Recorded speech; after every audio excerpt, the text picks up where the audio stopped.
பணத்தை சேமிக்கிறது மட்டும் போதுமா? பலரும் நினைப்பது போல வங்கியில பணம் போட்டு வச்சால் போதுமா? நல்லா சேமிச்சிருக்கேன், பாதுகாப்பா இருக்கு. ஆனால் இது போதுமா?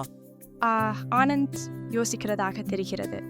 அவன் மேலும் விளக்கமாக யோசிக்கிறான். சேமிப்பு என்பது முதல் படிதான்.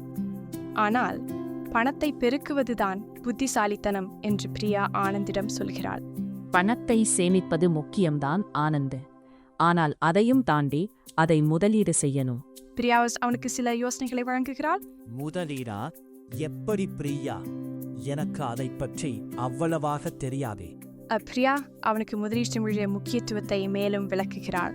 பங்குச் சந்தை, மியூச்சுவல் ஃபண்டு, ரியல் எஸ்டேட் என பல வழிகள் இருக்கு.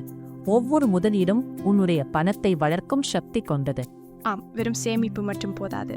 பணத்தை சரியான வழிகளில் முதலீடு செய்து அதை வளர்க்கும் போதுதான் உண்மையான நிதி சுதந்திரம் கிடைக்கும். இனி என் பணம் எனக்காக வேலை செய்யும். ஆனந்த் ஒரு புன்னகையுடன் பத்திரிகையை மூடுகிறான்.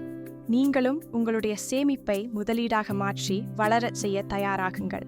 மேலும் நிதி ஆலோசனைகளுக்கு எங்களை பின்தொடருங்கள்.